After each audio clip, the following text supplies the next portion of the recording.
kids about these issues, substance use, sexual activities, and other things that I think we need from a public standpoint. And unfortunately, pulled out in 2015. That was a mistake. So maybe if council could just write a letter in support or something along those lines, I would certainly advocate for that. Chief, going back to the vice mayor's comments about, you know, an interest in dialing in specific establishments, pulled up the last COP report, and we did, so that 22 last COP report, it does kind of outline specific establishments and the number of calls that not just Casper PD responded to, but all law enforcement in the county, how many each of those agencies connected with each of those establishments. Is that so? I'm just trying to understand, in expectation of maybe the next annual report from WASCOP, are we not collecting that data any longer, or it just wasn't part of this liquor license renewal exercise? Just because that was part of that report I always found compelling and interesting. Mayor, Councilor, so when we book somebody into jail, we take them to the detention center. As part of that booking process, they submit voluntarily to that questionnaire. So the Natrona County Detention Center are the ones that collect that data and submit it to WASCOP on our behalf. And so that's why you get some of that. Bear in mind, you know, the futility of drawing too many conclusions from it, because that takes a cooperative, can't be a belligerent, can't be a combative, which impaired persons often are. And so it's not complete data, but it does give an idea. It is a synopsis, if you will, of what is occurring. And so we do make attempts to identify, especially where that's relevant to the crime at hand. We do make attempts to identify that.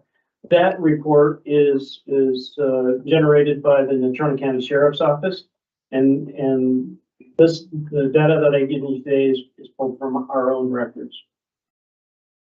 Thank you. I appreciate the context, Chief.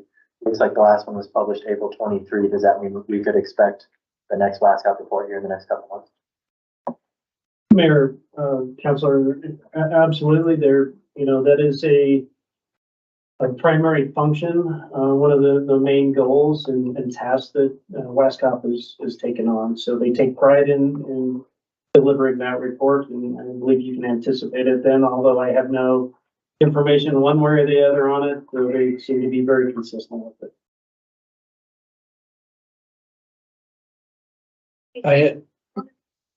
I had my name on the list next. Okay. I had one question, and it regards the 911 welfare calls. What exactly is that meaning? Are they, I know there was a spot in there for unconscious for several of the other things, but the 911 welfare calls. Mayor, Council, you know, there is a variety of things that goes into that, but generally speaking, what you get when you get a 911 welfare request is a citizen is dialing in with something they don't really have a label for, but they're concerned about the health, the safety, or the well-being of the person that they are looking at. So it could be a person asleep in their car, and the car has been idling for 8 hours in the parking lot of the establishment. It could be a person who is staggering and or urinating around the corner. A lot of things can go into that. Somebody that appears to be ill, and they may be in need of assistance. So when it's particularly apropos to the discussion at hand, because those 911 calls, they often generate at or near a licensed liquor establishment because of impairment. And so it's when the citizen doesn't know, they tell our dispatchers they could be sick, they could be intoxicated, they could be mentally ill, I'm just not sure. And so it goes encoded on that, which is different from when they say there is a person that is definitely unconscious. on the sidewalk, the dispatchers can code that with the specificity that they've been given. So 911 welfare, it catches a broader range. Thank you. Randy? So just to clarify, traffic stop is going into or out of a parking lot? Mayor, Counselor, no, these are, so traffic stops we do a lot of those.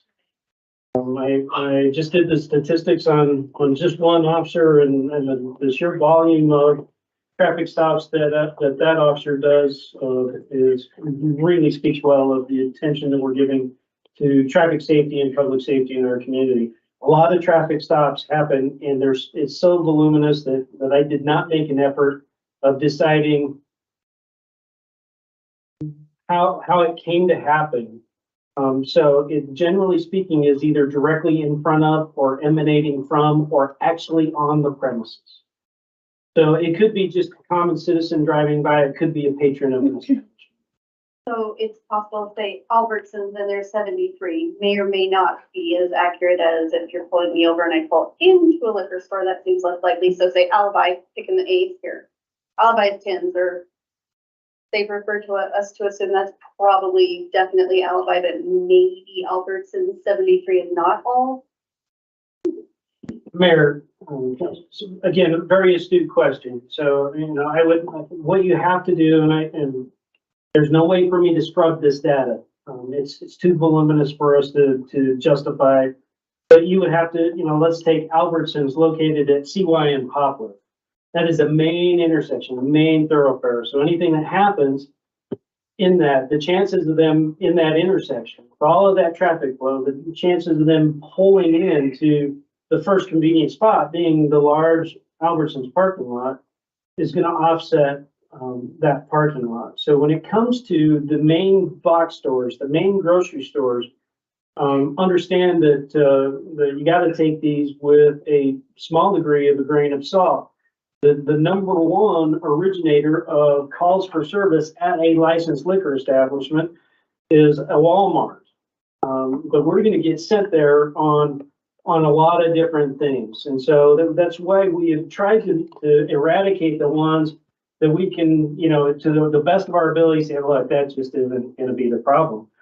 And it's not a problem related to a patron and their consumption of alcohol. So we had to leave some in there because of the sheer volume of times we get dispatched to an animal problem. We've left that in because we run across often. The report that we get is an animal has been left in the vehicle, and we get there and find out it's an intoxicated driver got him there. But there are other ones that we've been able to scrub from it. And so Walmart, if we're looking at Walmart from the perspective of their liquor sales versus their other operations, is not necessarily, rising to the level of concern that we got to go in and get angrily involved with their staff. Because they've done, to a certain extent, they've isolated their alcohol sales. They've done what they need to do. So when you're looking at these larger establishments that offer more than just an alcohol service, please bear that in mind. We're trying to decide, when we as a group, whether it's the police department or council in their deliberations on how to renew these liquor licenses, please understand the context of this data is extremely important. It's very hard for me to make it 100% clean on what is the problem and which ones do we need to address. Michael? Thank you. Thanks, Mayor.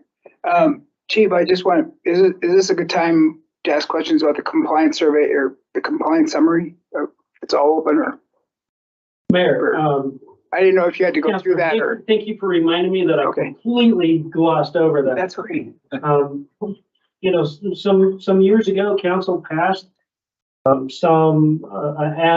amendment to our ordinance that allowed for mandatory tips training, and it's taken time for that to build momentum and take hold.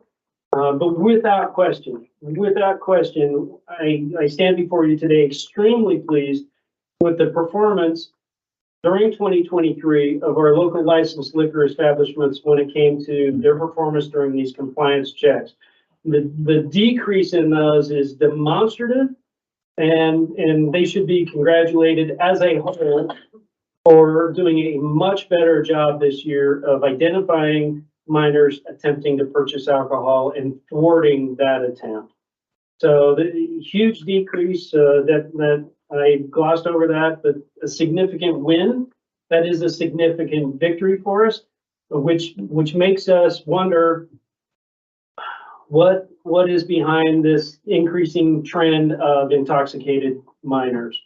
So, you know, it is a complicated subject of where they obtain alcohol. National studies have shown time and time again that by far and away, the number one choice of where to provide or where to obtain illicit alcohol is from a friend or relative that is willing to do that for them. But our establishments absolutely did far better this year than they did last year. It gets us back down into really our kind of 10-year averages of where we have been in the past. Just to make sure, I just want to make sure I understand what the violation entailed. So it's a violation of the ordinance with the 420. Is that failing to check the ID and actually serving the person, or what? Can you just help me understand what's actually happening that creates the violation? Mayor, Councilor, in each of these cases, the juvenile acting on our behalf and under our supervision successfully obtained alcohol. Okay. Thank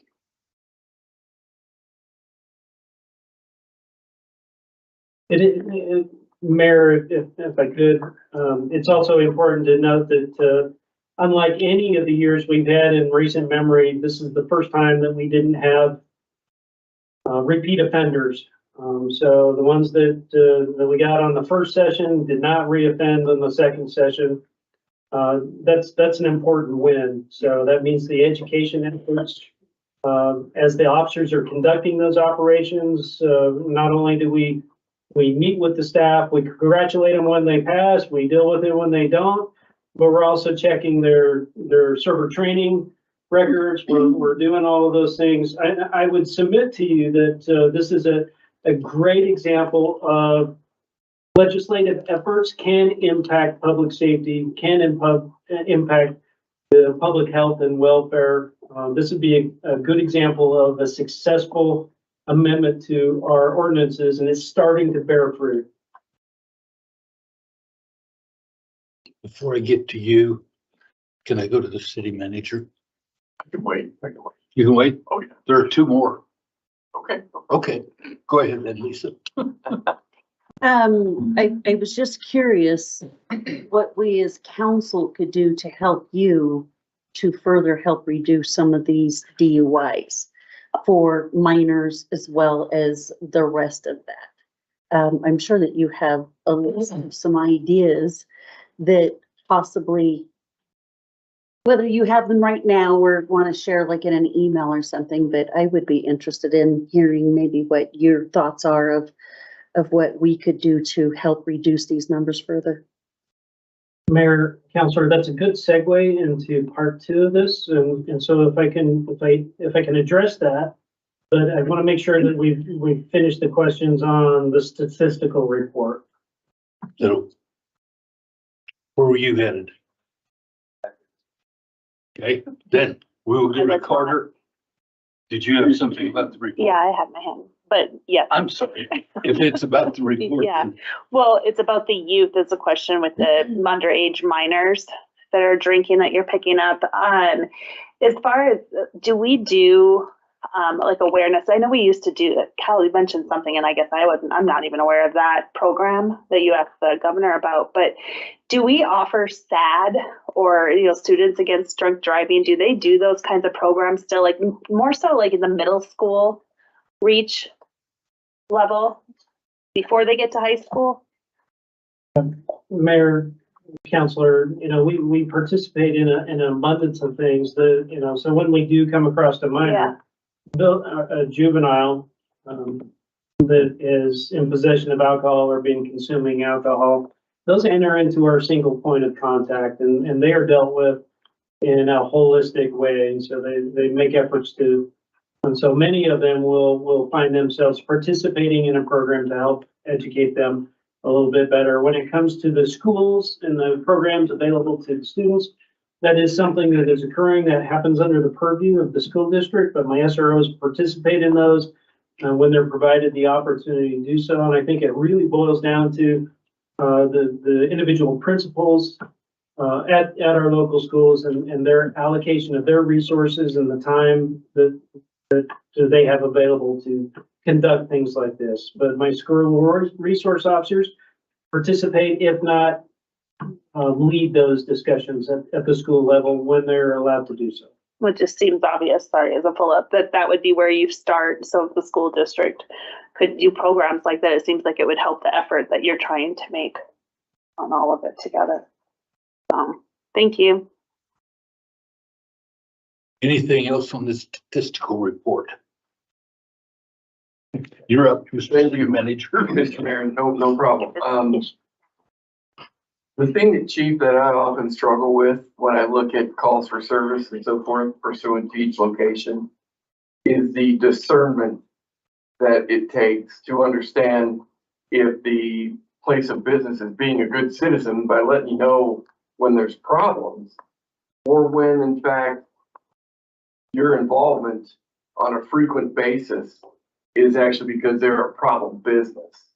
And so looking at these numbers oftentimes, it's hard to tell which way that may be going. And so is there any advice you can give us, and primarily more to the council than myself necessarily, that would help in the effort to discern where there may be problems or where there may be just good citizens happening? Mayor, council, and Mr. City Manager. I, to the best of my ability, I attempted to address that in the first line of this, which is that out of all of our licensed liquor establishments, there are some that are starting to be worrisome to us because they continue to see an increase. And that has been predominantly in those ones that have adopted a business platform that includes gambling associated and in combination with drinking. So I stand before you today in front of council and say that there is no licensed liquor establishment that has risen to the level where we're just fed up with going there. And so in years past, you may remember there were some establishments that were drawing our radar that, look, this is not happenstance. This is being generated and driven by a business model, a business plan, training or lack thereof. We have in the past identified those. Nobody in this report has risen to that level this year.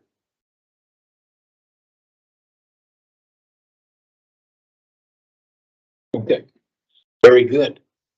Then if we have no other questions or comments about the report itself, then let's move on into the liquor overseeing that I think Vice Mayor Ingebretson brought up. So let's start with her, if that's okay. Or did you have opening comments leading into that? He's ready. Sure. I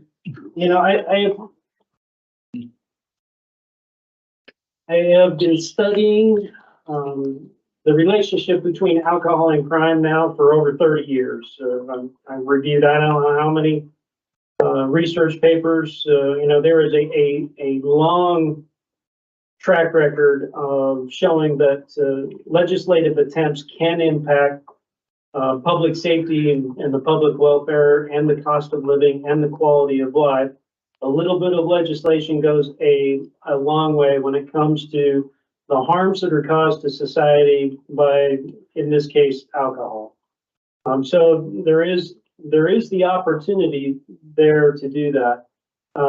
Wyoming is a unique set of circumstances. There's a reason why Wyoming continually is either 49th or 50th per capita worst in the union when it comes to alcohol related problems. Because we have decided on a statutory state level to prescribe some limits to what kind of legislative efforts there can be. So in the document that I've given you today was a tap dance effort on my part to kind of navigate the realities of it. And I think in the end, well, what I would recommend is that direction be given to the police department and the city manager, the city attorney, to look into what can we do successfully as a municipality in the state of Wyoming to address some of the concerns that you may have. And so, it's going to take heavy involvement on the part of the city attorney's office to navigate some very nuanced but murky waters when it comes to this. What I would submit to you is that an incident that occurred yesterday is a continuing example of what we see very often. A patron of a local establishment was leaving the establishment. They promptly got into trouble and resulted in police officer contact.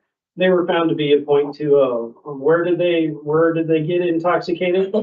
A lot of people would try to argue, well, there's a possibility here and a possibility there, but it is by far and away, a pretty safe bet that they got intoxicated there. And so when somebody's walking around at a .20, that is obviously impaired. No person, except for the most accomplished of alcoholics, can really kind of hold it together. And yet that person was able to continue to be served to that point. And so many jurisdictions on the state level, on the local level, across our nation have decided that there are responsibilities that come along with the sale and delivery of alcohol, the sale and service of alcohol. Most of them have adopted so it's only been about 6 months ago I presented to this council the actual numbers of the states, and I'm going from memory, but I want to say Wyoming was one of 3 that doesn't regulate this. Everybody else regulates it. And they do that through establishing a prohibition against selling alcohol to persons who are obviously intoxicated. So they don't expect servers and bartenders and waitresses and convenience store clerks to be experts in the field. They don't expect them to have the same level of training as my officers. They don't expect those people to administer field sobriety tests.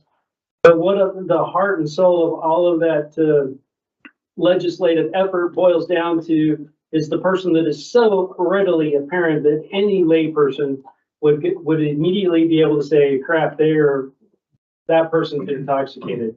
When that occurs, there is most places have a prohibition of that person can no longer be served. You have to cut them off. Then what you do with that, some of those work on civil penalties, some of them work on criminal penalties. And I've tried to enumerate what the goals are. The intended result that you're trying to get is enumerated in the memorandum that I've addressed to you today. When it comes to the criminal penalties, they tend to focus on the server, the waitress, the convenience store attendant, the person that actually took the money and exchanged alcohol for that money. The problem that we have with that is the licensee goes, oh, my employee failed me, I fired him, and they go on to the next one. They go on to the next employee, versus the civil penalties tend to focus on the license, on the licensee. And because the penalties can be brought against, the sanctions can be brought against the licensee or the license, that generally tends to incentivize the licensee to establish policies, to establish procedures and training regimens to prevent that type of action coming against them. And so it's good, I stand before you with the reality is it's going to take some very careful legal research, on the part of the department and the city attorney's office to guide and direct you through the nuances of our reality here in Wyoming.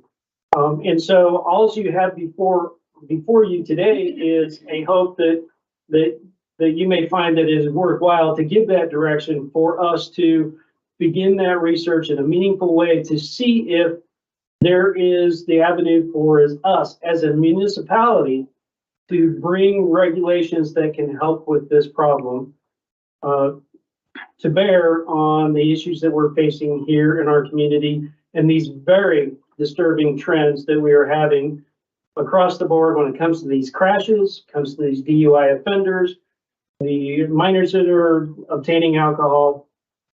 We would like, and I would suggest, a little bit of ink in a legislative effort goes a long way to establishing a greater quality of life and a reduced cost of living in our community.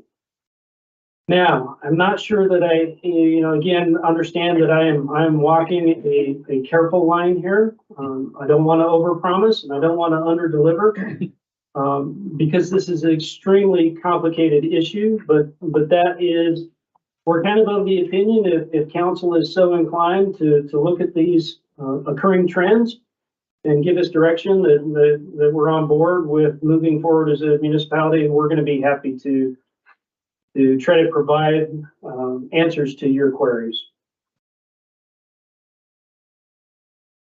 I'm good. I guess Kyle would be next then. Sure. Thank you, Chief. I personally would be interested in exploring this topic further. I guess I could hold this until then, but just to satiate my curiosity, I'm curious if you saw, I'm referring to an Oil City News article from December 15th of last year in which they covered City of Mills recently changing their ordinance to address disorderly establishments, over-serving, and intoxicated agents.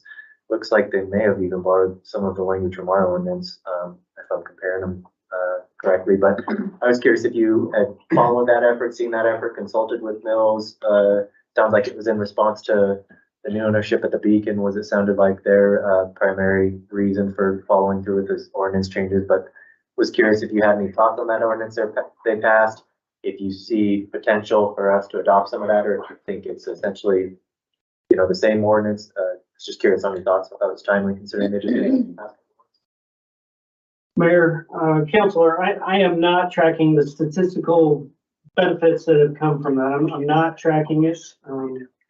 However, I'm choosing my words very carefully. I have particular, personal, immense amounts of personal experience with the benefits of a functioning lawful ordinance that helps to provide guidance to our servers, our attendants, our waitresses, our bartenders.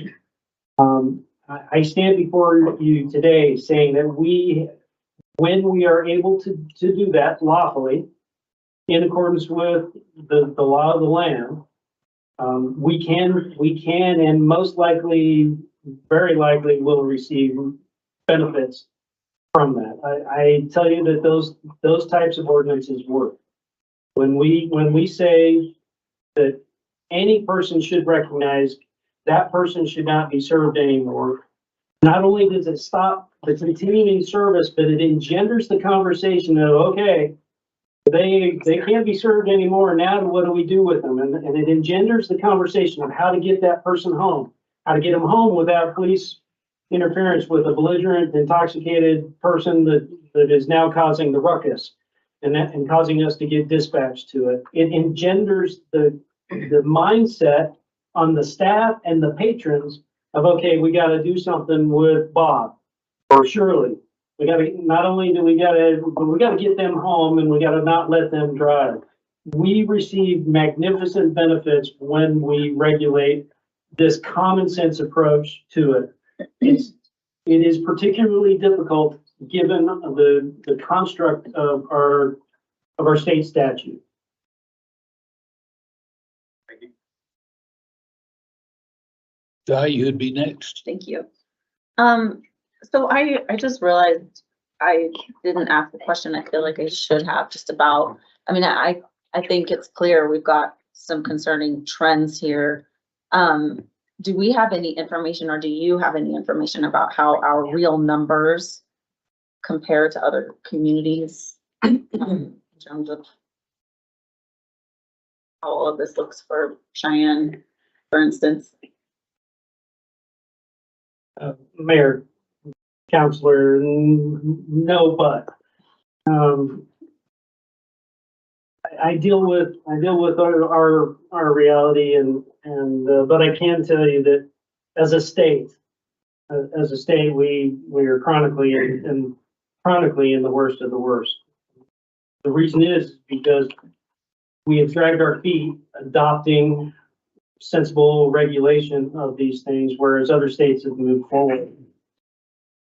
And, I can give you the example of one particular state. For 30 years, they were the bottom of the bottom by a substantial thing, and they introduced common sense things, made a good faith effort, and they're no longer even remotely close to the bottom. That has changed the quality of life in that state significantly.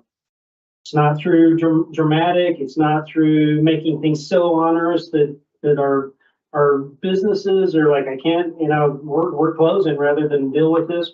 There were common sense things that benefited society as a whole, and yet, allowed businesses to thrive and prosper.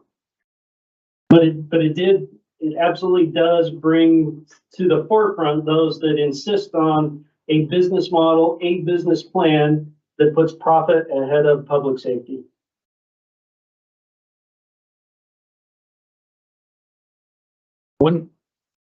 One quick question. Do we still have the tipsy taxi program here? Mr. Mayor, we absolutely have the Safe Ride program. The Casper Police Department is a founding member of it. We not only do we support that, we actually chair that. We allocate an extreme amount of resources to it. On a good news, and so when you are looking at these statistics, please understand that because of the limited amount of taxi service, of lawful taxi service still available, the Safe Ride has switched over to the use of Ubers, and which has made it far more palatable and far more approachable for our patrons out there to take advantage of it. And so the numbers of persons using Safe Ride, and I invite our citizens to look into that, educate themselves on that opportunity.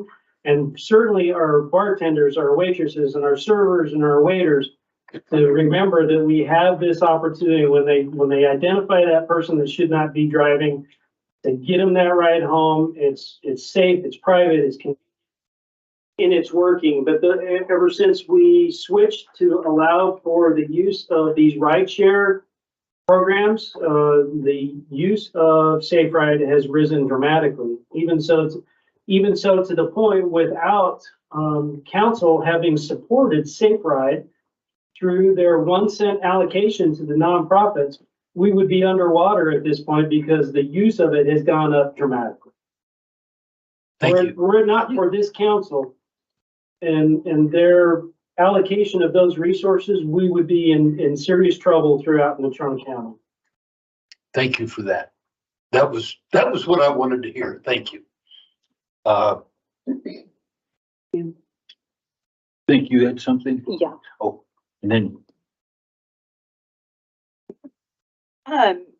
So I don't even know where to start. I have a couple things here. I know that this is information only, and I know that, I understand the statistics and things too. So I'm just wondering, what ahead of or beyond all this other number and the statistics and everything else, what is your outcome that you're wishing for? What is your, what do you want to see? If you could dream up, what is your outcome? And then I want to ask too, keep in mind that Wyoming's Wyoming. Like drinking goes hand in hand in a lot of different ways with what we do here in our way of life. We were, roughnecks and oil field, and the industry standard is to go out and drink. You entertain by drinking, you do all this. So that is what, we have been built on, a majority of it.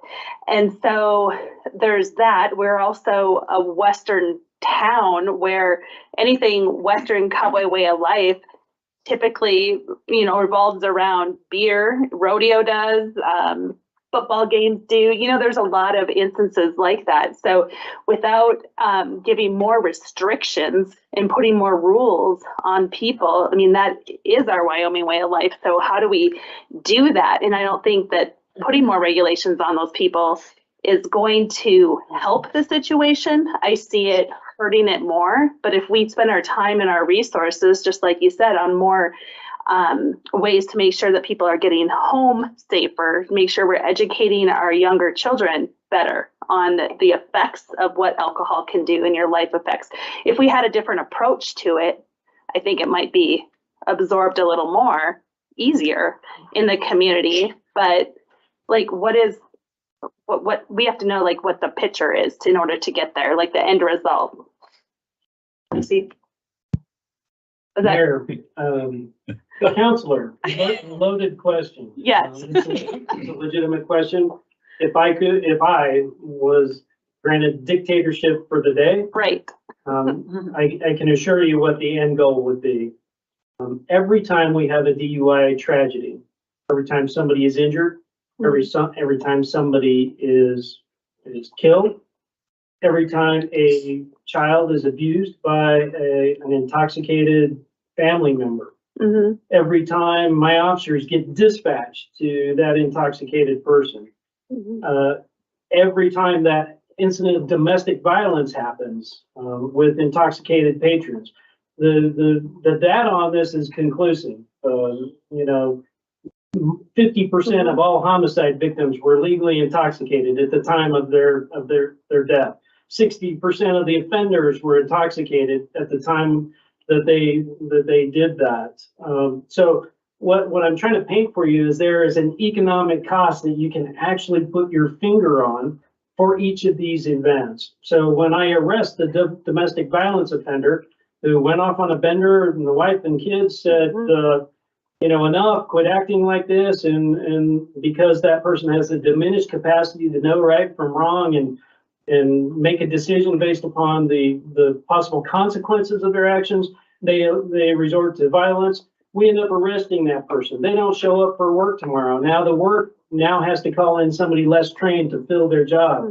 Every time a DUI offender kills somebody, that person doesn't show up for work. Their family now has lost their sole income and become, a greater draw on the community's resources. When the offender is sentenced to 30 days in incarceration, the employer now has to cover that loss.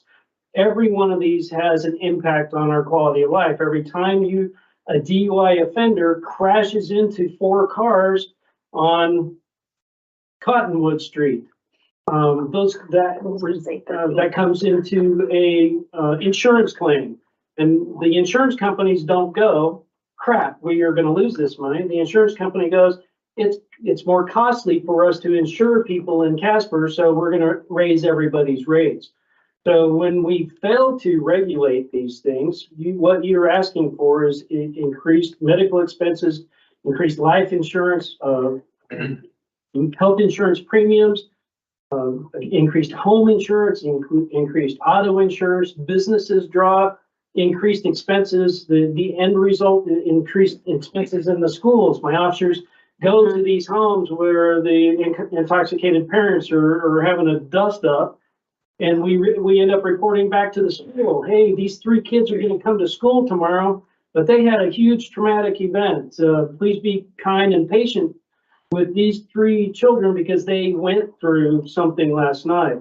And so you're asking me a legitimate question. You're getting a strong personal opinion here that is backed up by some extensive research that good good comes from it. So if we're insistent as it being the Wyoming way, we are saying it's okay for us to be the worst state in the nation when it comes to per capita DUI fatalities, per capita DUI crashes, per capita expenses for that. When we say we don't want to make these changes, what you're saying is, Chief, it's okay that your incarceration line item continues to grow and grow and grow, instead of devoting those, allocating those resources to our infrastructure needs or other things.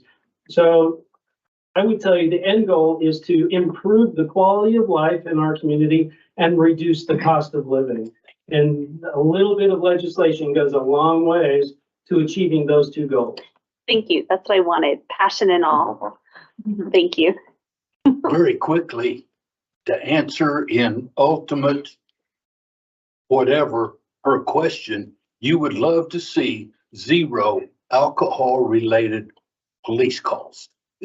Would that be your ultimate goal? Mayor, it would be safe to say that I could eliminate half of the police force right off the bat.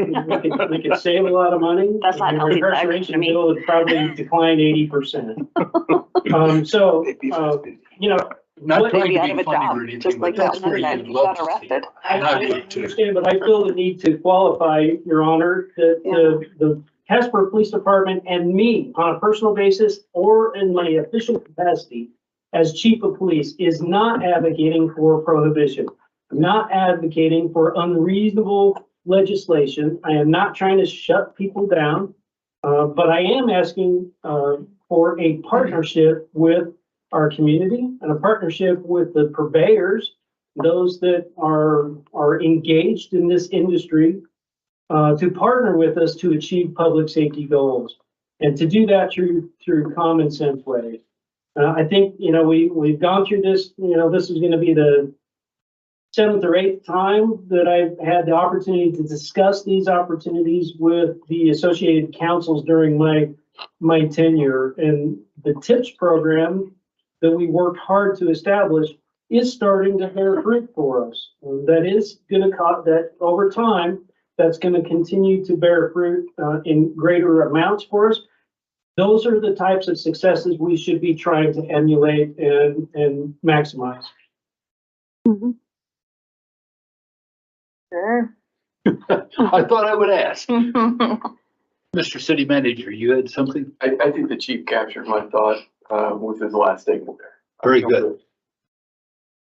Thank you. A few thoughts that I have that I think that the council should consider. The first is that this is really one of the 2 major issues covered in TIPS training. It's do not serve to minors and do not overserve people for all of the aforementioned reasons, not just, not just the fact that they might be getting in a vehicle. There are other risks associated with overserving people. So TIPS is already covering that, but there is not a compliance component. So there's no, I think that's in most cases, you need both of those components. You need the educational components and the compliant components. And it's missing in this case. So I think, the information is there. I think, many folks know that it's not good practice to do that, but without that sort of the compliance factor, it makes it harder to enforce. And I would say, too, you should not overlook the fact that servers get a lot of pressure from patrons to overserve them. And without it's providing clarity so that somebody can say, I'm sorry, that's against the law, is a helpful tool, I think. In almost every case, when you try to cut somebody off, they say, well, I'm not driving. It's like, well, I'm still cutting you off, even if you're not driving, because I think, I'm at risk of overserving you. It's a lot easier to do when you can just say, I'm sorry, that's against the law. I'm not going to do it. And so I think that providing that clarity can be a really helpful tool to people who want to do the right thing, but are feeling a tremendous amount of pressure from the patron or from their employer, whatever it may be, to go one more drink that they know probably that this person is not going to be in great shape if I do that. So I think that from that standpoint, like, you should consider the fact that this could be helpful tool for servers and for business owners, and also that, you know, I think that the compliance component is what's missing. I do think I'm 80% sure that TIPS is already telling people that it's illegal to do it. I might be coming up close to my 3-year expiration. It's a little fuzzy, but I'm pretty sure it already says that, and it's, you know, obviously good industry practice, but to have something to stand on when you're trying to enforce that sort of thing, I think is a helpful thing. Oh. Did you have anything else? Chief, I was hoping, I don't know if you're a representative or from your officers is a representative on the Natrona County Alcohol Prevention Task Force, whoever kind of oversees state right. I was hoping that you might be able to pass along. I noticed on their website they haven't published an annual report for several years, so I didn't know if that was something we could get some more real-time statistics for our reference. But then to Councilor Pollard's point, I don't know if we still have plenty of discussion to be had, but if all you're looking for is approval to bring us some of your recommendations on some of the things we could do legislatively to have an impact on alcohol-related crime, I would be willing to give a thumbs up. Well, along those lines, what I was going to suggest, and then I will bring it up to you, would it be possible for our city attorney and maybe the police chief to get together and figure out what you would like to have as a working group to come up with some of these ideas for legislation, whether you just want the two of you? Would you like council members to be involved on that group? Somebody from industry, but what would you see as a working group to come up with a viable set of ordinances, I guess would be the right term, similar to what we did back with the licensing for massage parlors? We got that industry involved. We set up, they had several meetings amongst that committee, the city attorney's office and everything, and the police were involved in all of that. And then that whole deal was brought back to council with some council members involved. And is that something that you think and would council think would be a doable and workable solution to kind of where I think or feel like we're wanting to go? Yes, it would be up to city attorney. Do what? Mr. Mayor, Council, so that's kind of where I was going to go. What I'm hearing is that there's some concern on council with perhaps some of the trends, and you're looking for some potential solutions. I'm listening to the chief. He's obviously got decades of experience in looking at this. So what I would at least propose initially, if the council is amenable to it, that he and I get together. He can kind of lay out what he sees as potential, solutions, or at least steps towards solutions. And then we could work collaboratively in terms of, what can we do here in Wyoming legally, and then come up with, maybe a menu item of items that you could look at. And I suppose in collaboration with the city manager, we can determine at that point if we need to go to maybe a broader working group prior to coming to council. But I think at least the initial steps, I believe, would be for the chief and I to really get together and do some brainstorming, if that is the pleasure of council. Yeah. Did you have a question? I just wanted to follow up and just say that I think a while back we had said we would have a work session about this issue around changes to our liquor ordinances. So I think this would be a great, and I would like to see just, again, some kind of research or what ideas are out there that are working and are effective in reducing over-serving, for example, or underage drinking, or whatever the issues are. So, yeah.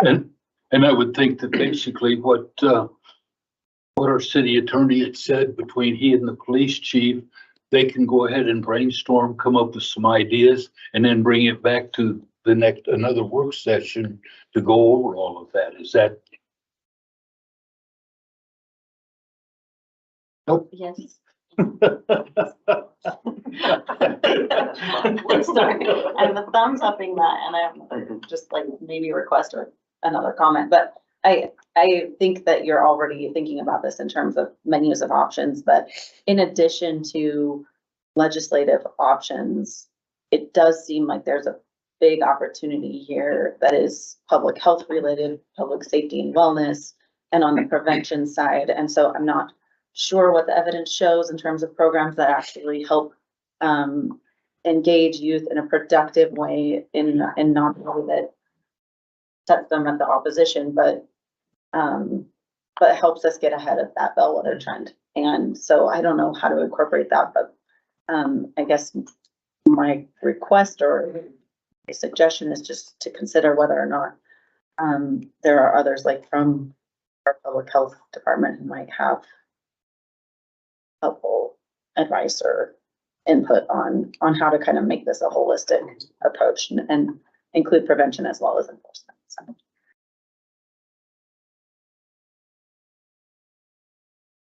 I'm hoping you can answer my question.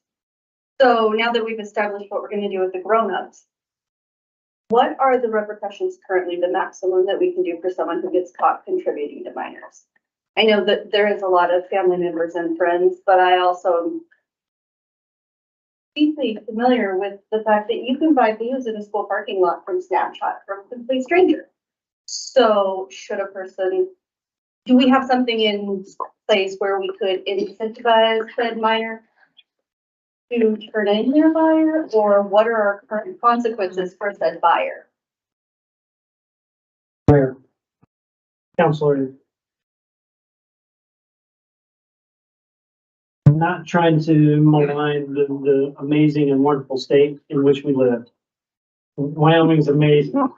We have inadequate statutes when it comes to address this. Why? Because, as been pointed out, we kind of have a culture here that in Wyoming we stick to. But then we shouldn't be surprised when we're on the bottom of the list. And we should not be aspiring to be at the bottom of these harmful,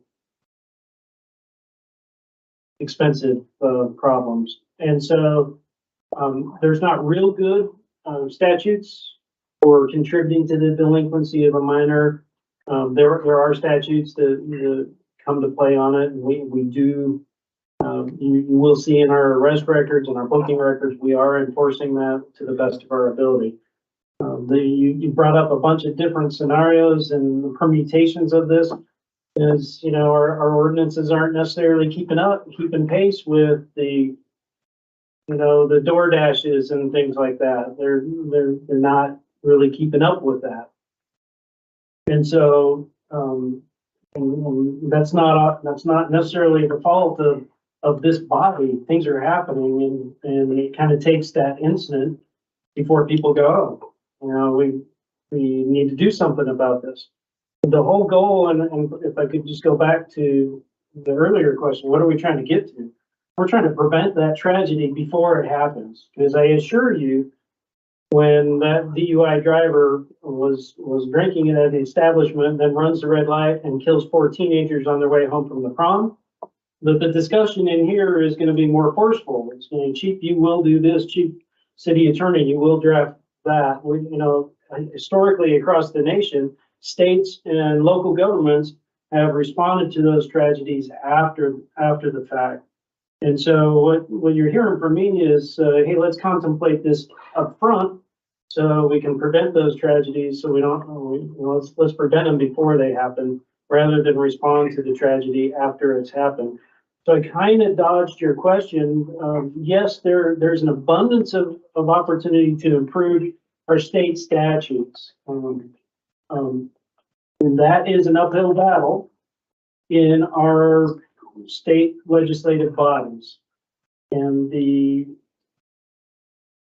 people that are involved in that industry will mobilize pretty heavily for that. And that's why I would tell you that some of this is we have local need, and those local resources are being expended in this. And so maybe those local minds can do what we can for our local need, because the opportunities to change meaningfully at the state level are much more hard fought. So do you have ordinance ideas that would be potentially something you could also talk about that would focus on minors and people tribute to minors? Because I feel like the conversation that you'll be having regarding over serving is going to be establishments, and obviously these will be individuals. Your Honor, Counselor, we have ordinances that, so we're limited to the confines of our municipal authority, which is a misdemeanor, and very limited ability to bring meaningful sanctions such that persons go, man, I want no part of that, so I am not gonna do that. So I, for the time being, you have ordinances on the books that my officers employ on a vast basis. We are doing what we can with the ordinances available to us, to those that would provide alcohol to minors, and those minors being in possession or consuming of alcohol or attempting to possess. We have ordinances on there. We're lacking some support from the state level that would bring greater ramifications for somebody who would, not understanding the long-term damage when they are providing alcohol to minors. We recently had a tragedy in our community, unspeakable tragedy. Some large element of that boiled down to the alcohol involvement.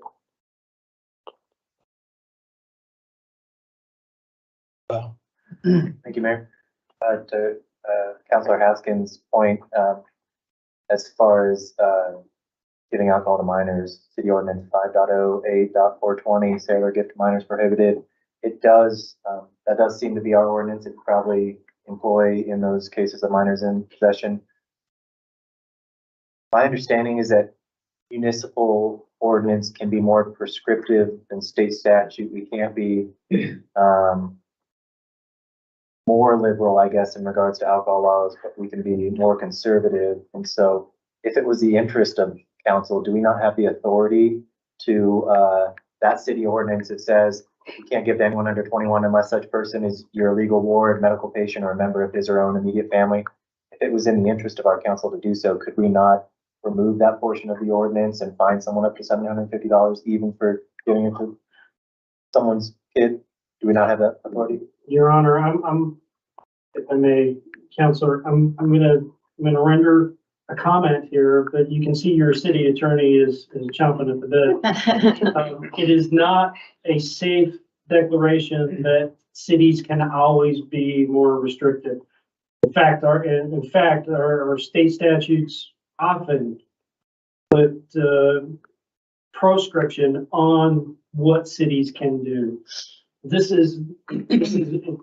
is the task that you're actually asking the city to do. So it's not safe to say that we can always be more restrictive, and the state has engendered efforts, legislative intent to kind of protect this sale and delivery of alcohol. And so there are nuances to this question that frankly, we're gonna have to spend some time doing to make sure that we are on solid ground as we try to improve conditions in our own community while staying consistent with state statute.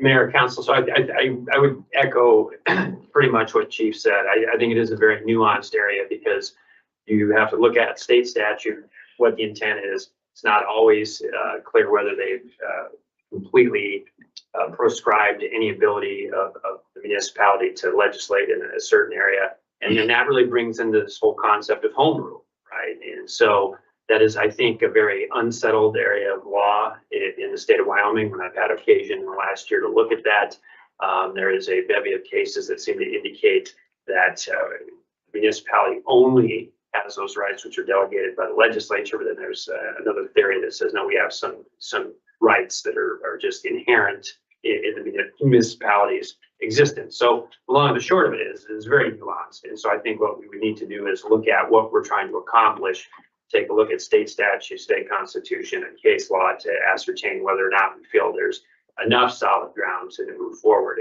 And I would just say that there may be some instances where we say, you know, it's not really very well settled. How strongly does council feel about pushing the envelope on some of this? And so those will be discussions that are going to come, but we've got a lot of heavy lifting to do before we get there. Thank you.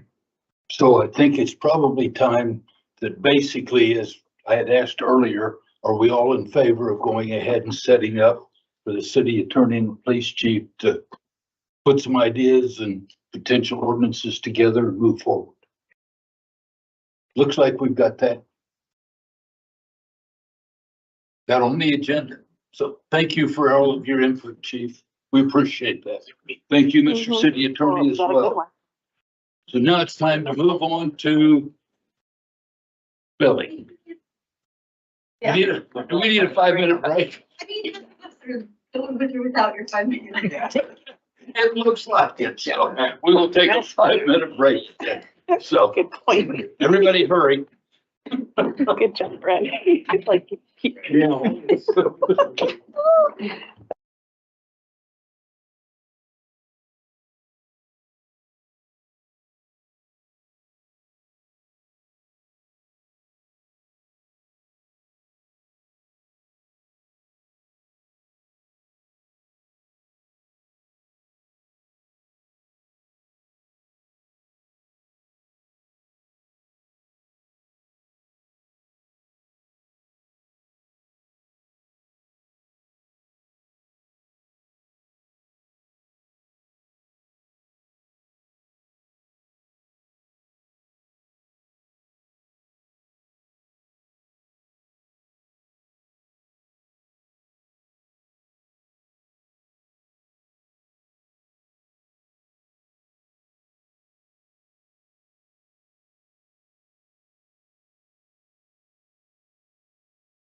Vice Mayor Ingebretson will be abstaining from this particular part of the discussion due to her work environment. And so we will continue on at this point.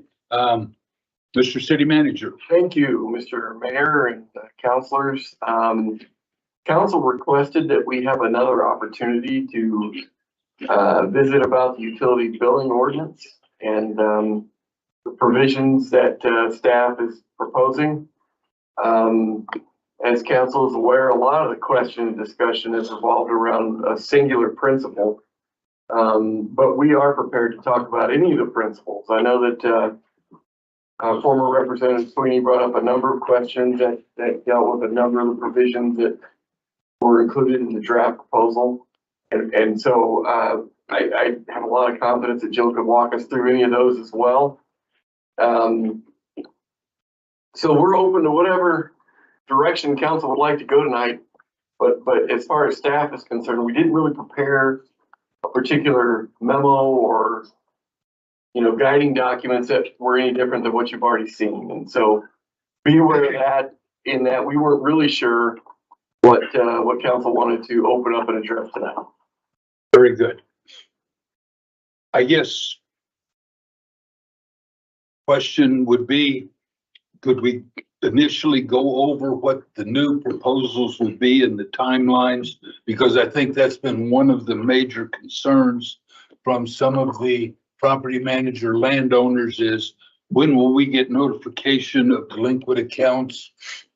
How soon can we do that, and how all of that works? So just basically as a refresher for the public and for the people listening on YouTube, could we go over that very briefly? Would that be okay with the rest of council? And then we can go into questions and concerns that we've received. Okay.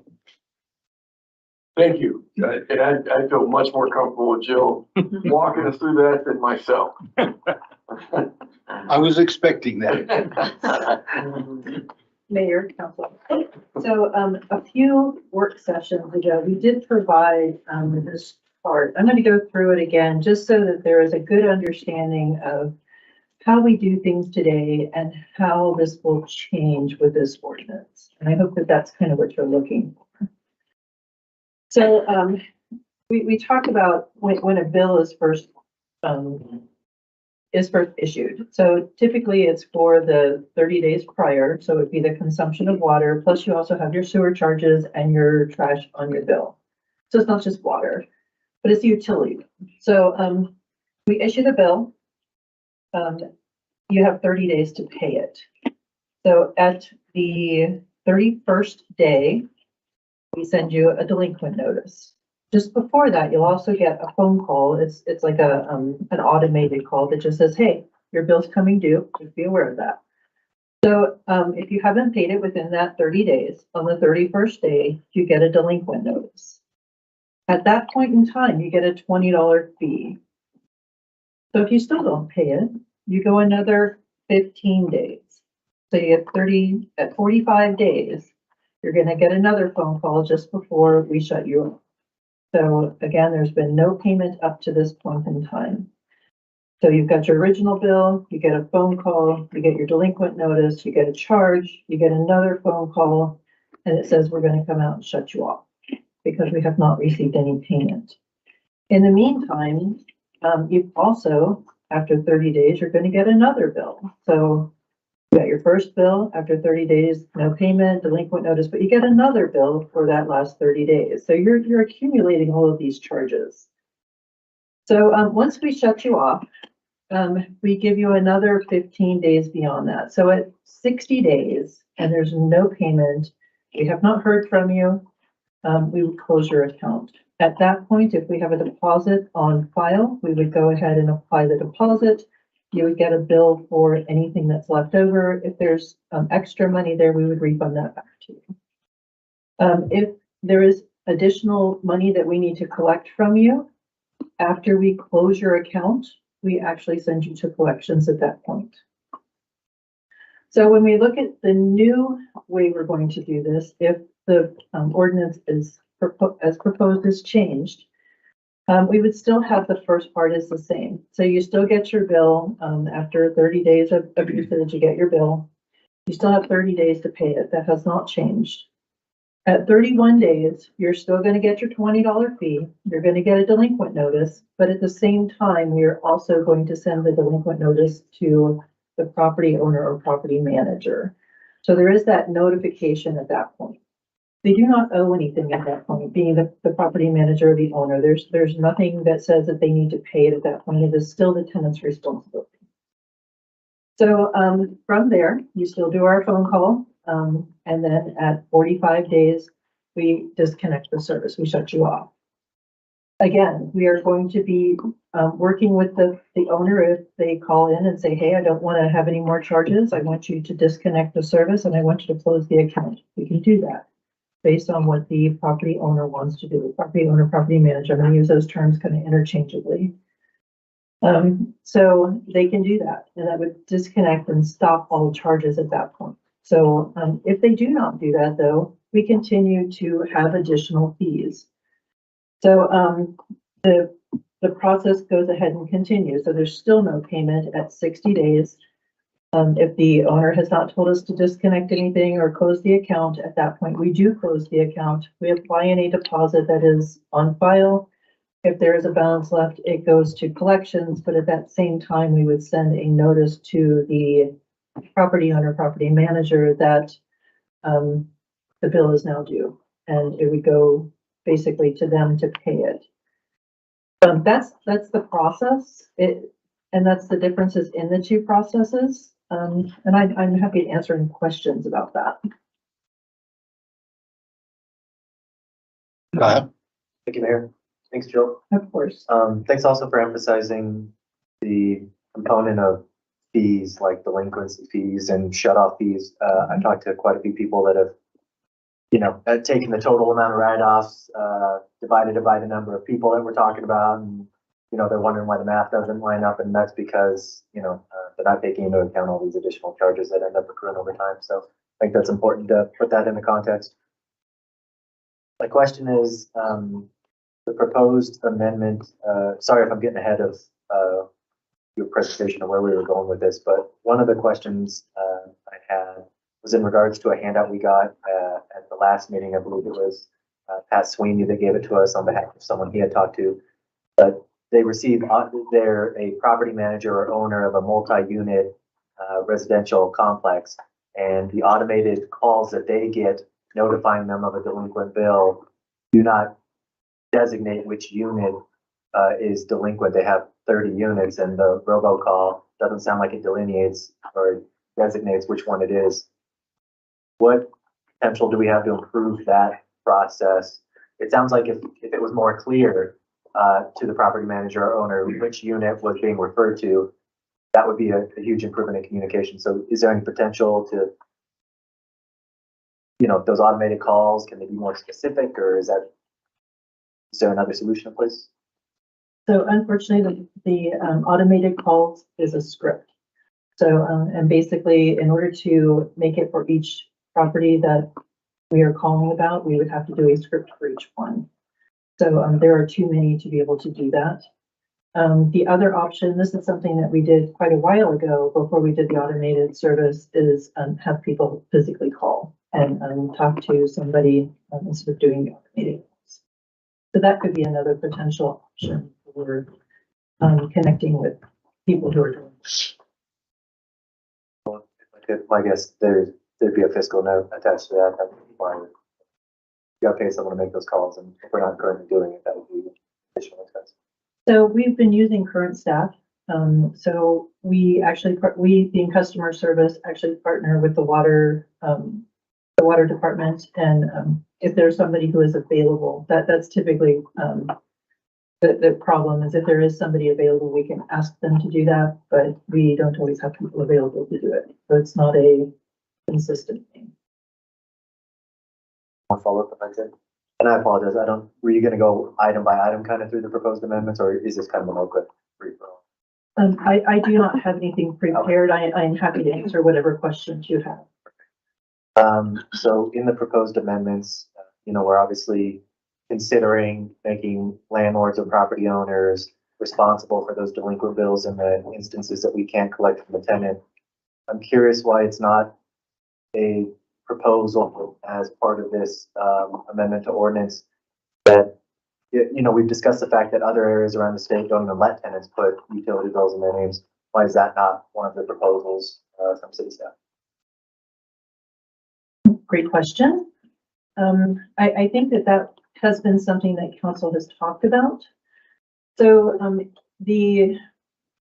there are some other things besides just putting the account into the property owner's name and not allowing tenants to have an account in their name.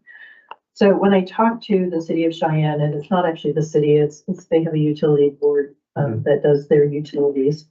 They do a little bit more beyond that.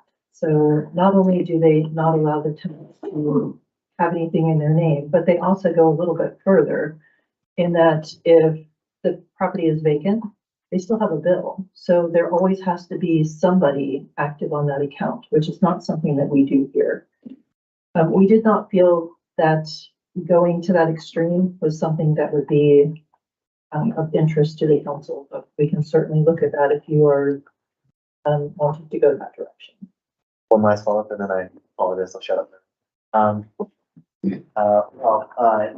I still don't believe at this time that we should move forward with making the landlord or property owner responsible. However, I would advocate to my colleagues that are on the other side of the fence on this issue from me that a lot of the feedback I've gotten, I don't know if y'all have gotten similar feedback, but one of the main points of contention is this idea that a landlord or property owner would be getting a bill for utilities that were not in their name. That is philosophically, it sounds like a point of contention for a lot of folks that are in opposition to this. And so if we do go down the route of having property owners or landlords have some responsibility for those delinquent bills, if that's the direction we're going, I say we just don't allow tenants to put bills in their names at all.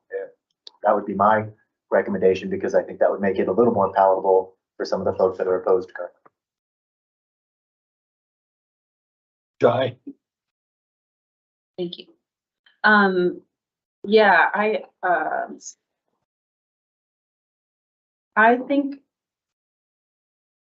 think that I'm aligned with that last comment that you made, Kyle. There were some comments that were raised last week that I think are worth taking into consideration, given the issues that we're having across the board with access to housing. And it seems to me like that is a solution that is working in other cities in our state. I'm looking at research for other municipalities who are moving in the direction of not allowing tenants to have their own direct accounts.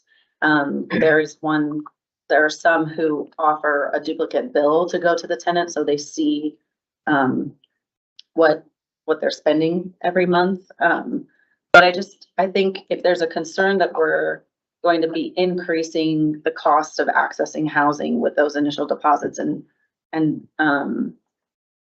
agreements between tenants and their landlords, I think that maybe it just makes the process more streamlined to have landlords be responsible for it, and putting the tenant on the account if needed. I mean, I still don't in general have that big of an issue with accountability being with the business owner, which would be the landlord.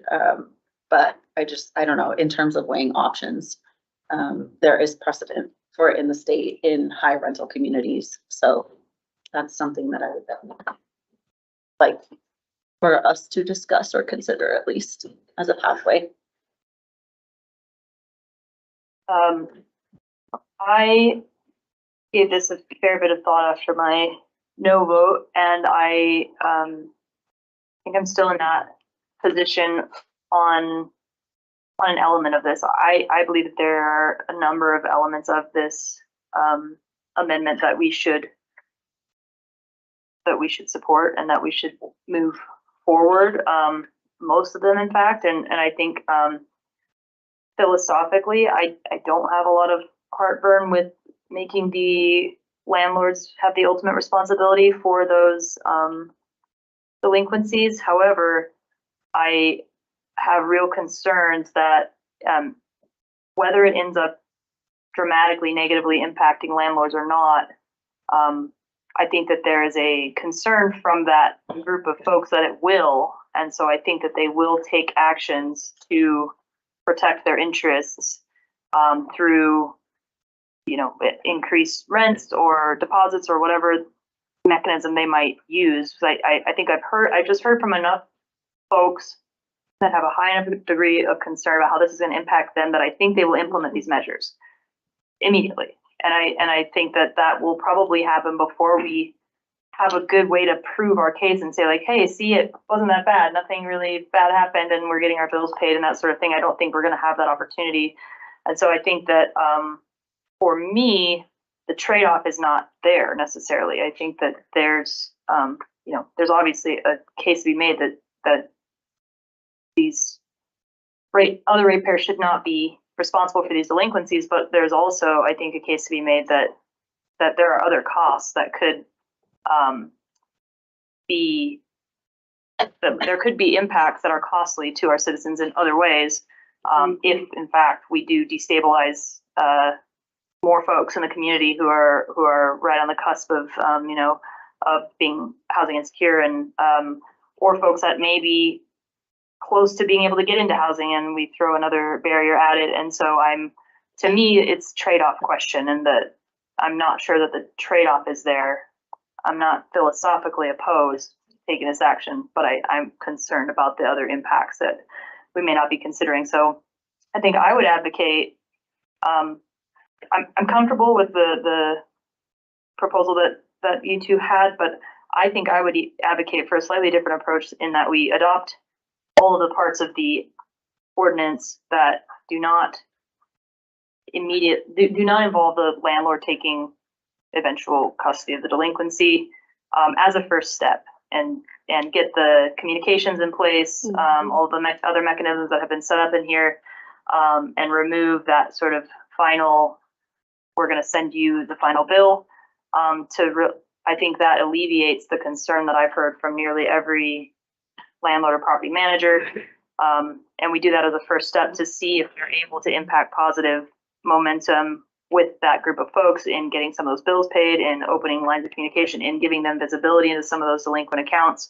I feel like that's a reasonable first step. And then if it doesn't work, we really haven't dramatically upended the system, and we can take another crack at it later.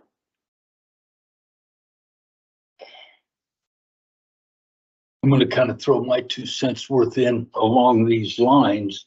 I know we've been concerned about not having people being able to get into places, but basically right now, the landlord charges a deposit and the city charges a deposit.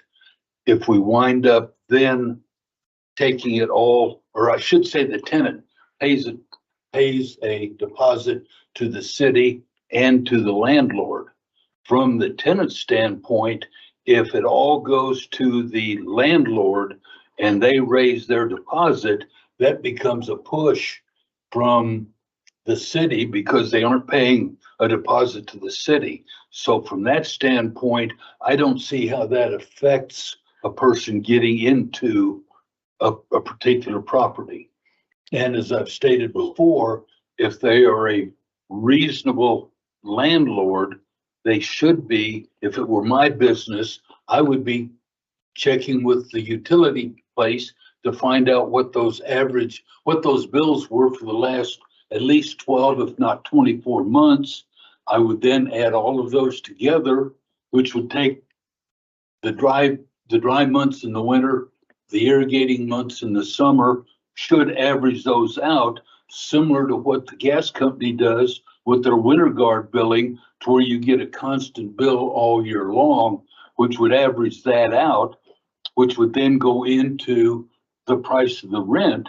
However, it has evened out those payments to the tenant to where in the summer they wouldn't have to come up with a $300 bill versus the $40 bill in the winter.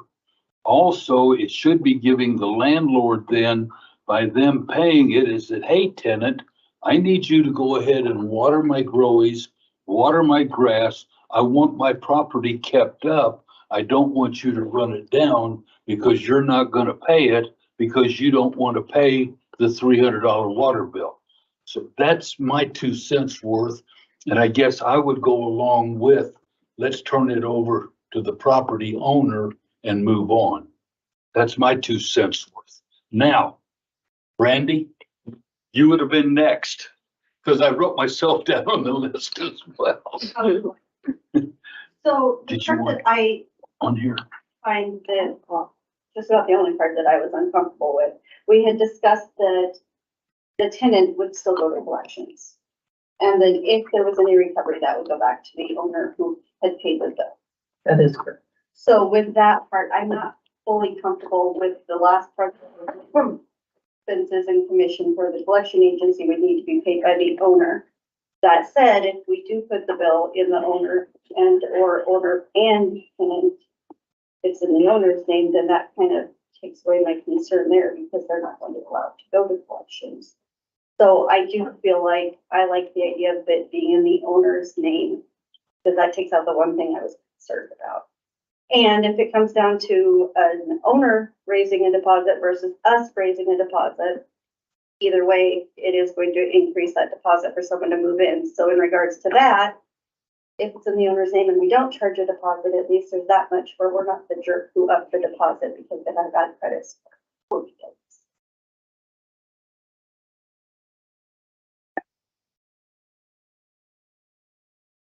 you were next. Mayor. I do think it's important for us to recognize, Councilor Pollak brought it up at our meeting last week, I believe, the fact that in 2022 of the write-offs, the balance owed was 40% on the owners. And so I want this council to be cognizant of the fact that even if we go forward with this amendment, it's not like we're going to suddenly capture all of that bad debt. 40% of it already is coming from the owners. And so that's something that I think we need to keep in mind. The impact of this is going to be tempered by the fact that we already have. Thought you were going to fact check me. There you go. So, We need one. right, I think that's important for us to recognize. Mayor, in response to your comments, I do agree that that would probably be a very reasonable, practical way for the landlord to determine what their deposit should be or how much they should increase their rent, is to look all, across the year and find an average. But all of the ones I've talked to that are opposed to this have not indicated they would do that. They said, I'll add a $500 deposit, or I'll disproportionately raise the cost of my rent, because they are not going to have the same appetite that we as a city do in regards to the amount of money that we're writing off. They're going to, try to provide as much buffer for themselves as possible so that they don't end up with any bad debt. And so I think we only charge $100 with ACH or $200 without. Based on the feedback I've gotten and all the conversations I've had with landlords and property owners, that is not what they are feeling like they would increase. It would be disproportionate. It would be much beyond that. So that's one of my issues as far as the cost barrier of people getting into their own housing. I think I had one more, but I don't remember it is. So we'll get back in line. Thanks. Mayor? I'm sorry, could I answer one thing to Councilman Gamma? So you had mentioned that part of this is owner collections as well as tenant collections. So one of the things we are proposing within the ordinance is that we charge deposits for both the tenant and a new property owner. So we don't do that currently. So our owners who come to the city and they buy a house, they come to the city to set up their services, and we do not charge them a deposit. It is not in our ordinance to do so. It is only for tenants. So the proposal that we are requesting will have it for both. Thank you. Follow up if I could. I remembered my one last time. So thank you for that clarification, Jill. That's one of the amendments. I don't have any heartburn about that. Going back to Councilor Pollak's point, I think we could pass 95% of this easily and nobody would bat an eye if really that section G that I tried amending out at the last meeting. And so I would advocate, kind of like I did last time when I offered the amendment, that we move forward with 95% of this except that section G, because we can always add it in after the fact, especially if we've gotten this pilot period or this trial period to determine how much the rest of it has an impact on these outcomes we're trying to achieve. It's a lot harder to put Pandora in the box after the fact. And so I would agree, that's a great solution. If we're not currently collecting deposits from new property owners, like that to me makes sense. And I think for property owners and landlords, that is not going to cause them any heartache, but it's really that section G. And so I would again advocate that we move forward with all of this, except that one specific section. Thanks. Michael,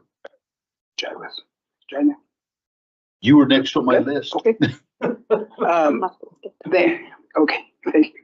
So some of the recent conversations and contact I've had with property managers and owners has been number one, the note, and the one that Councilor Gamroth mentioned about property owners who have multiple properties. When they get the call, doesn't identify the property.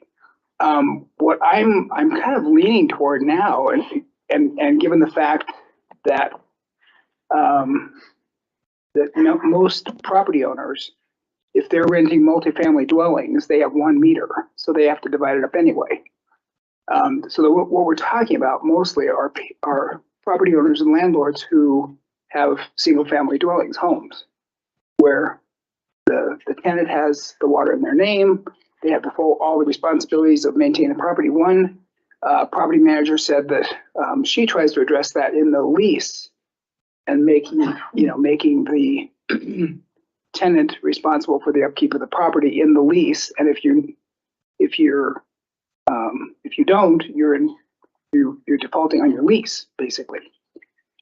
So that was interesting, but I think I'm leaning more toward that idea of taking tenants out of the picture completely and going with property owners only.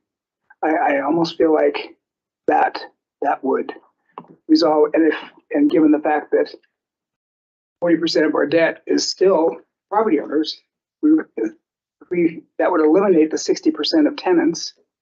I don't know, it'd be interesting to see if that 40% stays if it now becomes the 100%, or if that number goes up as far as just the overall cumulative delinquent amount. So that's where I am. I'm kind of leaning toward, I would reconsider taking out section G and going with just the tenant, the landlord. Ms. Haskins? So for section C, it says owners, businesses, and tenants of rental properties for the deposit, or is it going to be all new owners, or is it just the rental property? It's not just for rental properties. It will be everyone who has a new account with the city will have a deposit, or if they have previous service with the city where they have good payment history, it will be waived.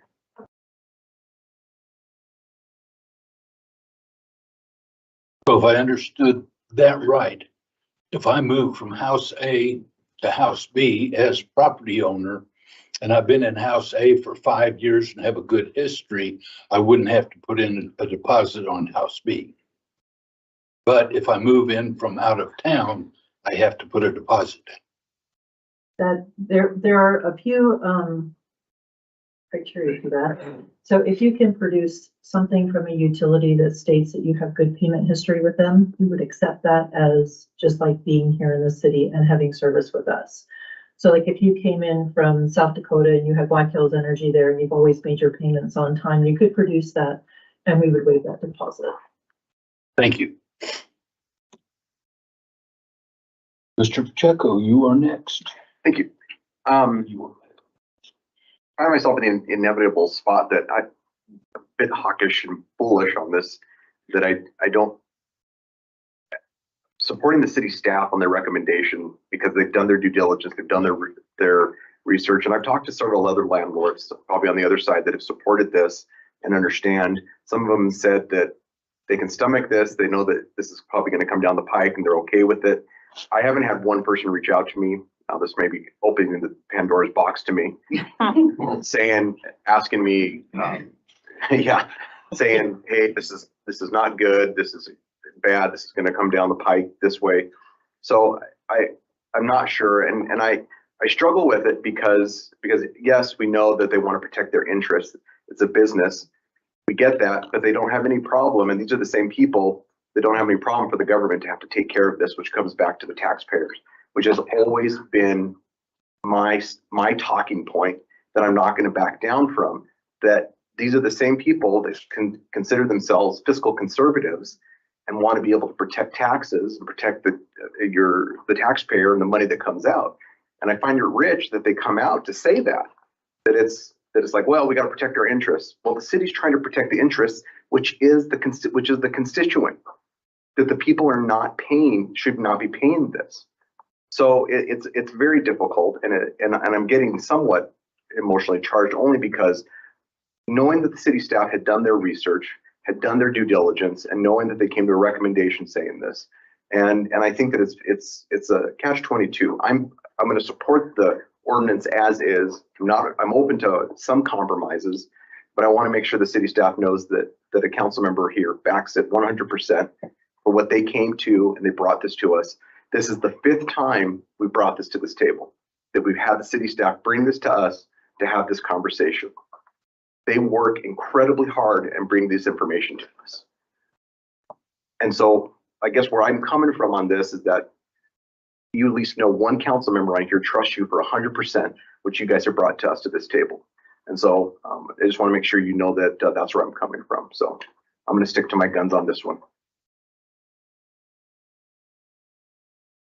Councilor Sutton. Yeah, thank you. I do think it's worth saying thank you for your patience and your continued return to answer questions. So I guess I have a question about process and approach. So I think I'm coming down on the decision of that it should just be in the property owner's name. And that's like generally speaking. So I guess in terms of, and I have to say, I completely agree with Ray's comment about where the responsibility lies and how we take care of our constituents, and where liability for businesses should be. And I've also spoken with people who are like not okay with distributing those costs across the rest of people who are paying for service. So anyways, that's kind of where I'm coming from. I do feel like putting it in the property owner's name mitigates the possibility of rental or renters or tenants, putting down multiple deposits essentially for the same service. So I think it reduces that risk to a certain extent. But my question, is in terms of moving forward on the ordinance, if we wanted to adopt that different pathway, and put it just in the property owner's name, does it make more sense to vote on the bill, amending it by removing the one section that we're talking about, and then taking some time to think about what that adjustment actually means? Like, I just don't know if there's more that needs to go into the decision of, oh, well, now it's in the property owner's name. Like, what else does that entail? So my question is, do we vote to amend it so that it says property tax, or I'm sorry, the account, the utility account can only be in the property owner's name? Or do we vote to amend it, remove that, and then come up with an additional Mr. Mayor, thought out ordinance?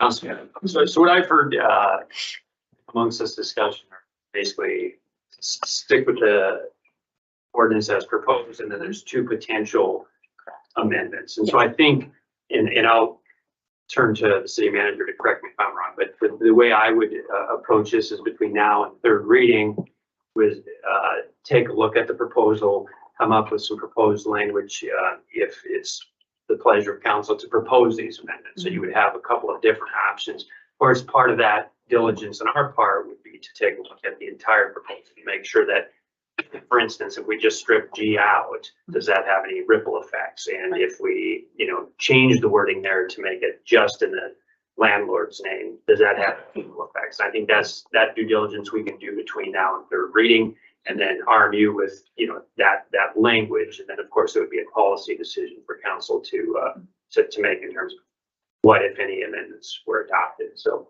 that's fair.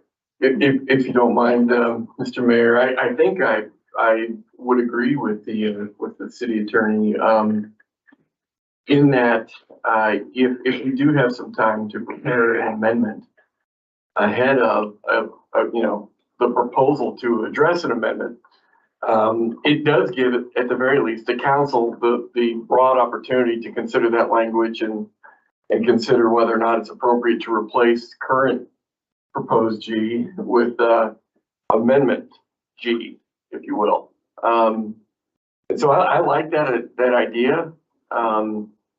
I like where we're going, at least with respect to an alternative to what you're seeing in G right now. Although I want to be clear, I do think Jill's team and the recommendation she's proposing is the best solution to deal with an unsustainable cost within the utility framework. But having said that, and being willing to consider an alternative that really isn't a bad option to replace it with, I think what Eric is suggesting is a good way to go. Jenna. Thanks, Carter, for going first. Sorry, I'm teasing. No, because now I'm back to regurgitating what we were talking about before you said all that. So I like to kind of like what Amber was saying, and this is where I'm struggling, is that we're here for the people and to look out for the people in our community, but yet, it's kind of two-sided there, right? Because the renters are our community and our people, and we're looking out for them, and then we are also looking out for the city. So this is where I have conflicts, is because landlords, it's just right now, it just in our economy and the way things are in Casper, homelessness is huge right now. The folks that aren't paying the water are already hurting if they're not paying their water bill. And, the landlords would be forced then to change or to charge more rent, higher deposits to protect themselves.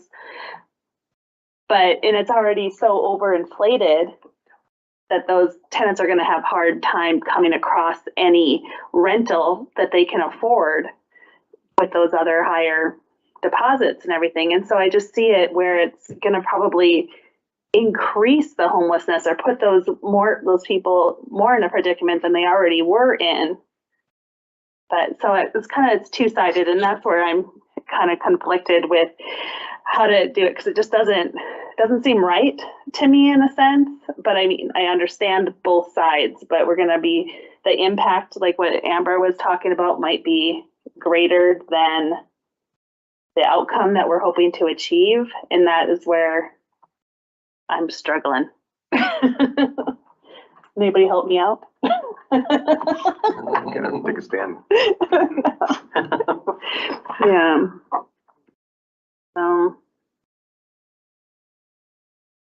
Somebody?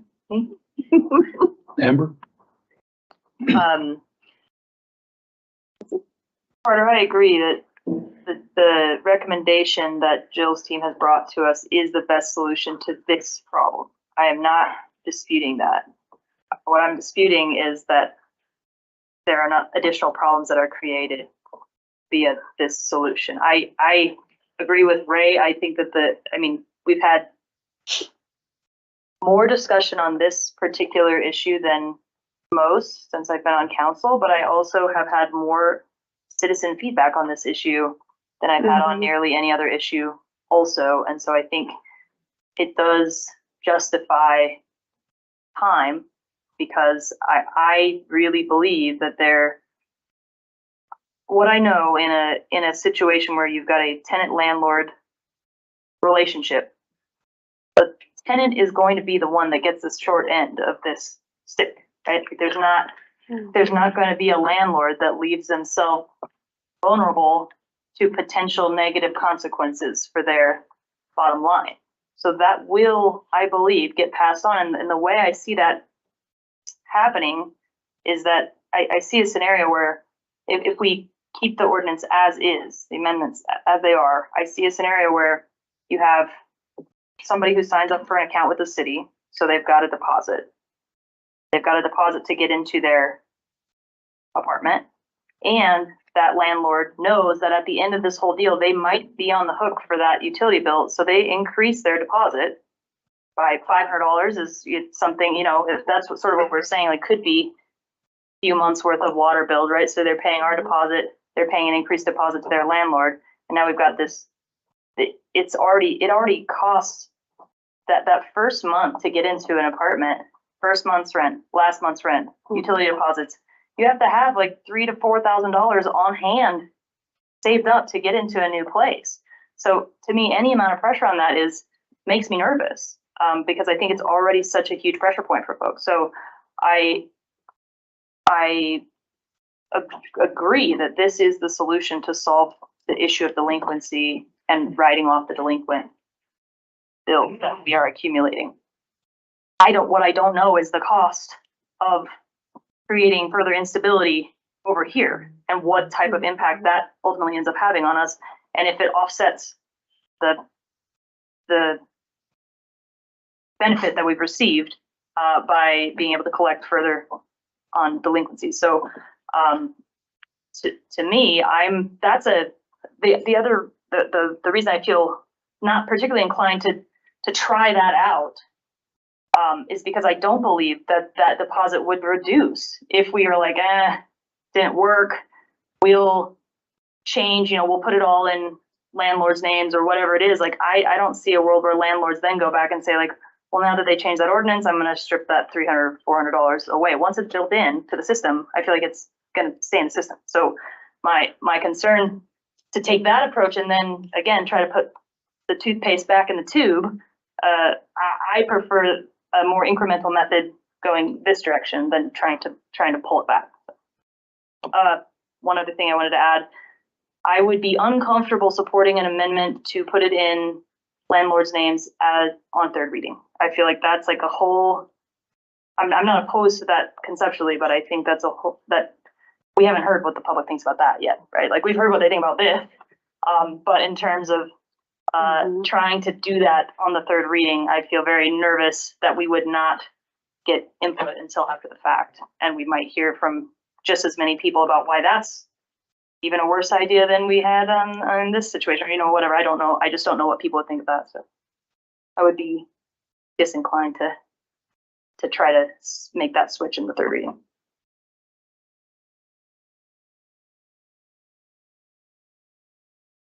Carter, do you guys know, and I haven't, this is I haven't done a lot of this research, but we know that other communities are doing this. This is not something that's reinventing, that's Casper's just starting, right? Right. We know that other communities are doing this because municipalities are trying to recoup, this and trying to recoup money that they're losing. Do we know, is there data, is there things that we can look at that would support the idea that we're going to see not only an increase within like rents, an increase in this where we've seen some of that? Is there any indication any data that would suggest that if we move in this direction, other communities are seeing this type of stuff? And I don't know, maybe either one of you. Mr. Mayor, Councilor, thank you for the question. In the conversations that we've had with other communities, none of the communities have said, hey, you better be careful because we noticed that by implementing this piece, we increased homelessness or we exacerbated, the rental markets of where we've lost rental properties and those kinds of things. We have not found anything that would suggest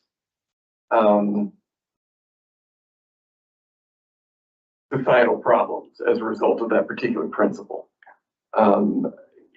Granted, we probably didn't survey that specific question, you know, with each of the communities. But I am not aware of any empirical data that would suggest these results. I have a follow-up really quick, sorry. I think it's safe to say too, though, before this, when we saw this probably after the pandemic, we've seen landlords increase rent exponentially across the board, no matter what. And if you look at rents, the rents are very high in comparison right now. And so it's interesting to me that when we're having this conversation that we know landlords, not all of them, I'm not saying every single landlord, but it's interesting to me that we know that I would imagine being in a rental business and being a landlord, I'm not one, but that you probably do very well to some extent. And so I think that it's an investment, and I think it's a long-term investment that pays back dividends in the long term for somebody. But I also know rentals have gone up exponentially, and you can't find places in town where you can actually get good rent. And I know that from my kids that are trying to find rentals and trying to live in Casper. But it strikes me that we have seen an exponential rise in rents since the pandemic has happened, and that's just an observation. It's not any data behind that. It's just an observation. So, thank you, Carter. Couple of questions. Brandy, I had my name on the list, and then it will be Brandy, and then I'll put you back on the list, Jai.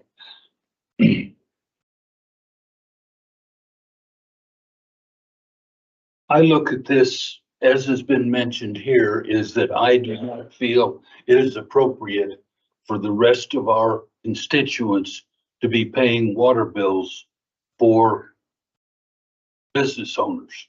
In essence, what we're doing is we're subsidizing businesses. And I brought it up before.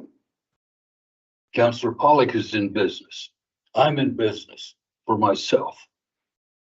If I get stiffed on a bill, I can't come back to the government and ask them to pay my bills. I have to figure out some place. Basically, I just have to eat it. And I have no other recourse. I have set rates just like an attorney or a doctor or anybody else. And I can't turn around and say, okay, I'm going to raise your rate because he didn't pay me. I have to eat that. And that's the way I look at this as well, is these are private businessmen that are women, whatever. They are private business people that are in business to make money. And to me, it's up to them and their business plan to figure out how to solve these issues. By the same token, as we have seen here, Cheyenne, Laramie both take it to the property owner. I think it's Evansville, Mills, and is it Bar None that go down this path here where they ultimately make the business owner ultimately make the property owner responsible? Yes, where the bill follows the property. Actually, I have a huge list. We've got Douglas, Evanston, Evansville, Green River, Landers, Mills, Riverton. I mean, the list. What I was getting at is if you have properties other than within the city limits of Casper amongst our greater community, these landlords are already dealing with this situation on their properties that are outside of the city limits. So that's another thing that I look at as well from that standpoint. Also, and I'm continuing with some follow-ups here, so bear with me. If we go out and shut the water off and it reverts back to then the property owner, do they have to pay then a turn-on fee as well? Great question, Mayor. Yes, they would be responsible for all of the fees that were assigned to the account. So they would be responsible for the delinquent fee, the turn off and the turn on. So in essence, by taking this back to the property owner initially, hopefully this would all be eliminated and their costs would in theory go down because they don't wind up incurring those if they expect to keep renting that property. Thank you. Councilor Haskins, you would be next. So. Sounds like maybe you guys would have brought putting it into the owner's name and keeping it there, thought we would have entertained that from the beginning, or is that not accurate? That's probably very accurate. So when we had somebody talking about sweeping changes, there are a lot of changes to this ordinance, and that was one that kind of went a little bit beyond what we were going to recommend. So if we were on the first reading right now and you get a feel for us now, what would the city's staff preference be? Throw in the owner as the primary or not? Again, I believe that we have brought forth the recommendation that we believe fits the situation. Not just one of them.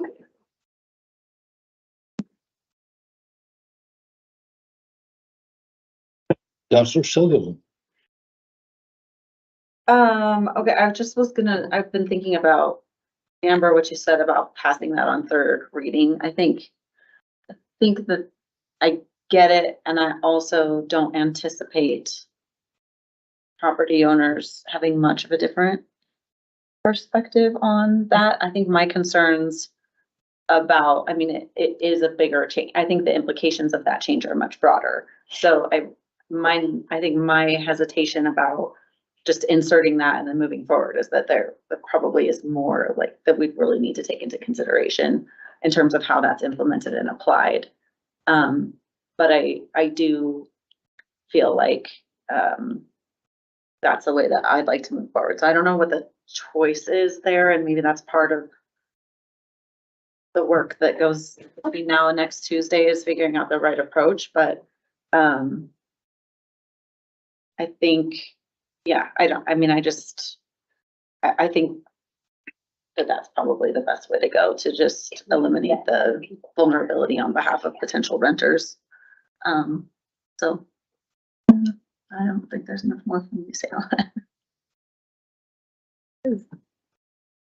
Is there or how do you vet people? Like, can we vet them better, easier, differently? How do we vet people for utility bills or?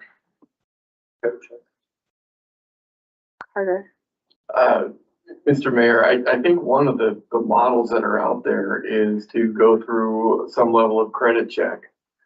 And if, ostensibly that particular applicant doesn't pass that credit check, they then aren't eligible to sign up for services. And I think that's probably a workable model. It probably makes some sense. So in which case, that's where the landlord would come into play and be able to help if they didn't, if they couldn't sign up for services, right? I think that's certainly an option to consider in that model, sure.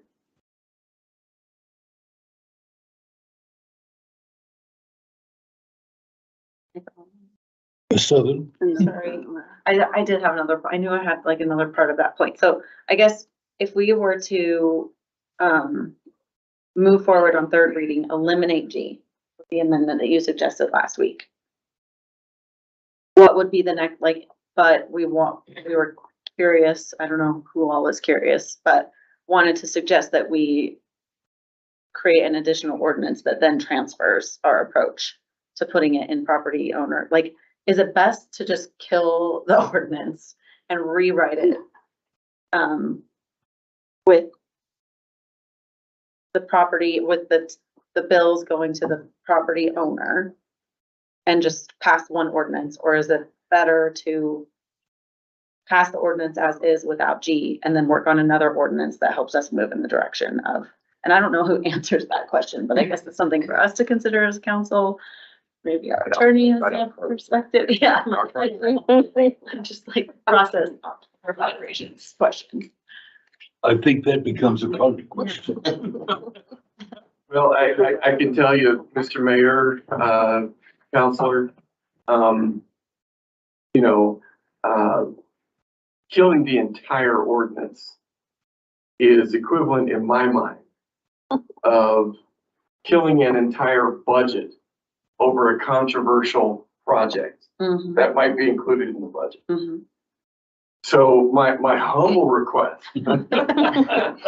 would be, can we avoid throwing the baby out with the bathwater over a particular principle of contention? Okay. I would hope we could do that, because there's a lot of very helpful changes that the body of changes and proposals that are being included in this help with. And I would strongly ask that we don't throw them all out over one element of contention. Thank you, that's. So I want somebody to second the motion on third reading, because if we don't get a second, it's the baby in the bathwater. Okay, I'll definitely second it. very good. Thank you. So that's the one thing I wanted to make sure of, is that we will have a second. Now, I saw a hand over here.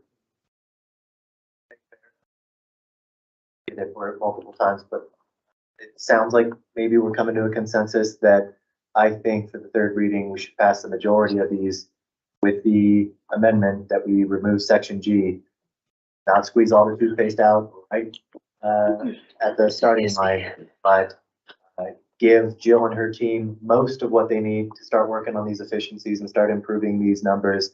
And then we can have a future discussion about whether we want to make the property owner responsible and to what degree. The fact